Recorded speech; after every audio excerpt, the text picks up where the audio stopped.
y'all? It's your girl, it's Tamel, and I'm hanging with Hip Hop OD. Now, the interview has been released. What made you decide to call it the interview? Well, I named it the interview because it was like, it's my introduction to the world, you know what I mean? A lot of people know me and a lot of people don't. So it was just my opportunity to really tell my story, where I came from, what I represent, and where I'm going. I'm serious, but I'm silly because I'm young and I just, you know, I'm having fun. So I wanted to definitely put my personality into the interview and, you know what I mean, but still make it serious where you know where I'm coming from. You know what I mean? I'm from Philly. I say Philly raised me, Atlanta made me. So, you know, you already know. I was born in Philly. I came to Atlanta at a young age and kind of really just pursued my solo career. You know what I mean? Because I started off in a group. But, you know, you'll kind of know where I came from once you hear the mixtape. So make sure y'all download that on livemixtapes.com. Little plug, you know what I'm saying? It's Tamel, the interview. It's here. It's here.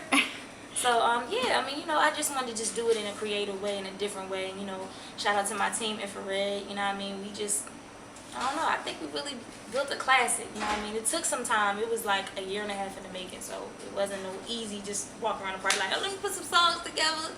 It was, you know, it was well thought out. Well, I consider myself not to be the typical R&B chick, you know what I'm saying?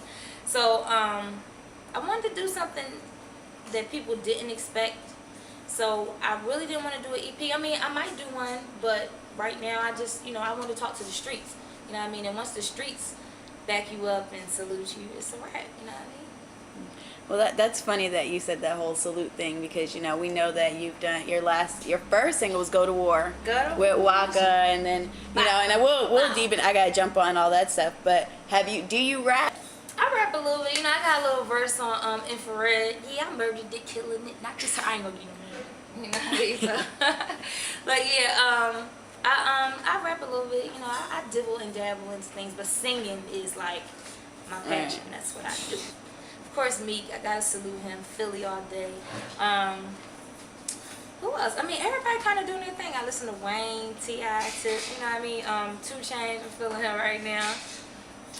The Amigos, that's a new, group, you know what I mean? A new rap group out here in Atlanta. They doing their thing. I mean, I just salute everybody that's doing their thing and really is passionate about what they do and not just doing it just because it's about the paper.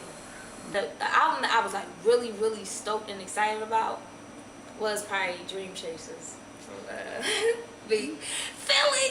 I mean, I know you just said it's hard for guys, but it's even harder for females. You know what I mean? Especially when you're talented. And I consider myself to be a talented artist.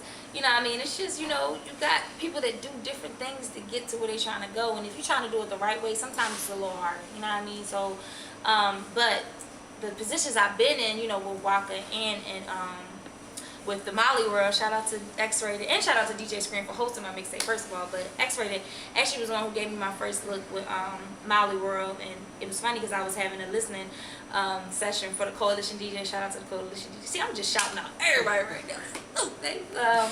I had a listening thing for the Coalition DJs, and I was playing all, you know, it was for the, you know, the clubs or whatever, and one of the DJs was DJ X-Rated. We was just going through a lot of songs, up-tempos mostly. And then one of the guys, Nick Love, he was like, yo, play that pill.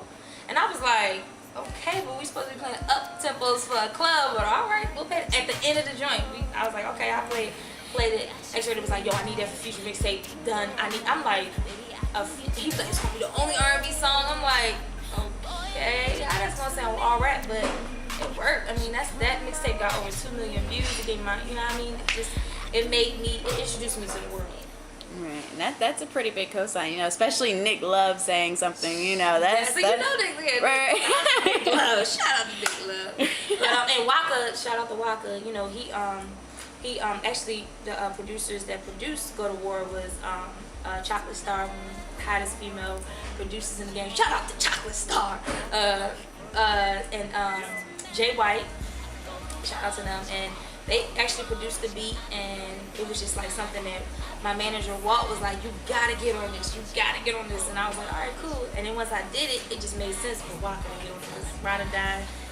I just saw us in the video together, and it was crazy. So it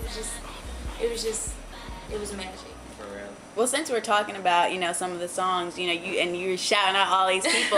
One of the songs that you had on there, you were, you know, shout out to the DJs. Mm-hmm. You were shouting out all the DJs. So what, you know, what inspired you to put that song out? Was it more of like a marketing strategy to be like, okay, I know the DJs are gonna, you know, hear this? And it really, you know what I mean? Like, I've been in this industry since I was a kid, but I realize now as a young woman that DJs really are important. Like, they really make you and break you. Like, if you don't have support from the DJs, like, you might as well quit. Like, for real. I mean, your fans, yes, your fans are so important, but the DJ is the one that push play.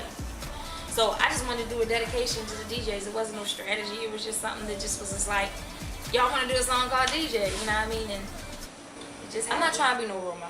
I'm just really just telling my story through a song. So it's like, you know, from the response, even with my mixtape, it's like everybody say, the response I'm getting is, yo, I can relate. It's a song that relates to me. You know what I mean? It's nothing negative. I don't talk negativity. You know what I mean? I learned that from Lisa too. Don't speak negativity into your life because your words are powerful. You know what I mean? So I'm not trying to, you know, tell people to do it this way or do it that way. I'm just telling them the way I do it. You know what I mean? And you can roll with it. We're working on some treatments right now. But, you know, the phones is ringing, you know what I mean? So keep them coming. You know, I don't want to say too much, but the phones is definitely ringing and the responses are very, very good. So, you know, that's all I can hope for. Because I'm an artist, you know, I'm sensitive about my so, you know, you don't know if everybody going to really take it the way you want them to take it. Like, damn, if people want to love my music, you know, it's a little different. It's a little hard. I don't know how people going to react to it, but I mean, the response is crazy. So I get at all the God for real. So, I mean, you know, taking it all in. What's so funny is that, you know, you, as much as you say you're sensitive about, yo, and a lot of, I noticed even with a lot in your mixtape, your titles and things, you kind of censored them, but at the same time, you didn't censor yourself. You know, is that intentional? Is it something that, you know? I don't know. I just be doing me. I don't know. It's just, I just do me. Like, I don't know. I mean, is my mom all the way probably happy about the name of the songs and what I'm talking about? Probably not. But, I'm just expressing myself. You know what I mean? It's just... Tupac and Biggie. Tupac and Biggie. What's Tupac and Biggie about? Well, Tupac and Biggie is, first of all, they're two iconic rappers in the game. You know what I mean? Like me, I'm all about bringing people together, and I felt like they, especially watching movie Notorious, just when I saw them two together, you know, playing pool and stuff, I was like, dang, that'd be crazy. You know what I mean? Like, I like them two together. That was like in unity. And I know that sounds cheesy, but we gotta stick together. I mean, it's enough room for a whole bunch. It's enough room for all of us. It's a big world. You know what I mean? So, and then I just thought I like Biggie's confidence and I like Tupac's swag. And he just ain't care. He like the attention. He just. So I mean, I think that's my perfect ideal guy.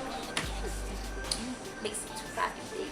Go download that interview on livemixtapes.com right now. Just, you know, join my Tamel soldiers at follow me on Twitter. Follow them on Twitter. I'm sorry, at TMELE soldiers, and follow me on Twitter at Istamel ITSTMELLE. Join my social network at istamel.com. Make sure you tell a friend to tell a friend to tell a friend to go download that mixtape. I promise they won't be disappointed. And I mean, that's really it. Shout out to Infrared. I got the meanest team in the game. It's crazy. This is one stop away. An instant classic. An instant classic.